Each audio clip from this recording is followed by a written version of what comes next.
Hi everyone, Paul here from familywheels.ca, and this week I was all set to review a Lexus with you. You know, 4 doors, 5 seats, plenty of trunk space, a perfectly reasonable family choice. But instead there was a last minute switcheroo and I was told I could have this, the Mazda MX5. Certainly not a family choice, but this gives me an opportunity to talk with you about something that's been churning around in the back of my mind for a while now. But before we go there, let's talk about what makes the MX5 special. It's a car that's gained a cult status since it was released back in 1989. It's affordable, it's a riot to drive, it brings on grins around every corner, but it's also unabashedly unfamily friendly. Unlike other competitors that we've reviewed to this car, cars like the Toyota 86 or the Audi TT, this car is entirely without a back seat. It's basically a road legal glorified go-kart. It's a cramped, loud and bumpy ride. It doesn't even have a glove box. Driving this thing around makes me think that I've got a better idea of what it would feel like to re-enter the Earth's atmosphere in a Soyuz capsule. But it looks cool and it's fun, which makes it the perfect candidate for the midlife crisis car. We all know the story here. You know, at some point you realize you're not Peter Pan, you're getting older, 45, 50 hits, and all of a sudden you're buying out the Rogaine supply at your local drugstore. You're finding the darkest, most unnatural shade of black that you possibly can for hair dye. Maybe you think about getting an earring. You know, an earring would be cool.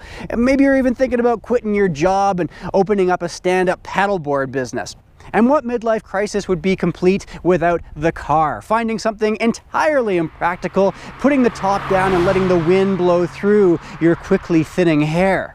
But you know what? I'm here to defend the midlife crisis car, and to do that, let's just rewind for a minute.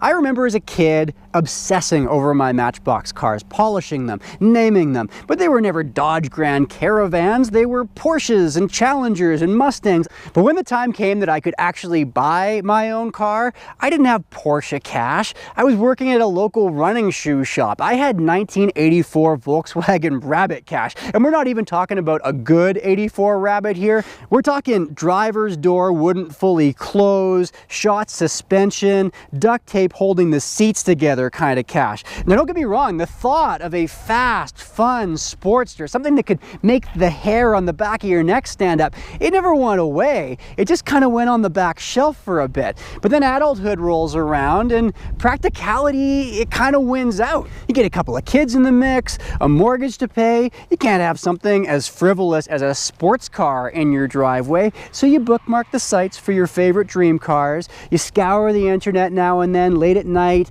you see if there are any screaming deals out there on the used market that you just couldn't pass up. But finally, you've crunched the numbers 20 times over. You've taken this idea as carefully as a bomb technician goes in to cut that blue wire to your partner, and you get the thumbs up. It's a momentous day. So you get the keys, you take it for its first victory lap around town, and people aren't cheering for you. You're getting roundly mocked and ridiculed at every stoplight you come to as some guy desperately grabbing onto the last threads of his youth. But hang on here, this isn't some last-minute decision made in midlife anguish. This is something that you've been thinking of, quietly fermenting inside of your mind since you played with those Matchbox cars as a kid. And now, after years of putting your family first, dropping off countless smelly, bratty carpooling kids, this is a car just for you. And of course, everyone's got a different idea of what the magic formula is. A muscle car, a project car you've got to pour your blood, sweat, and tears into, a really expensive car to show off, or maybe just a little go-kart like this. But when you dial it in just right, every time you take a corner in that thing, it's like you're a kid again.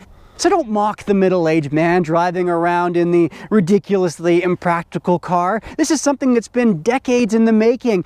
Give him this. And if you are that guy driving around town in a little rocket like this MX5, drive it proudly. But maybe just back off on the just for men. Just a little. Just a little. Now next time we'll be back doing our regular thing, reviewing that Lexus that I hope to have for you this week. Make sure to check that out 7 days from now, right here on Family Wheels.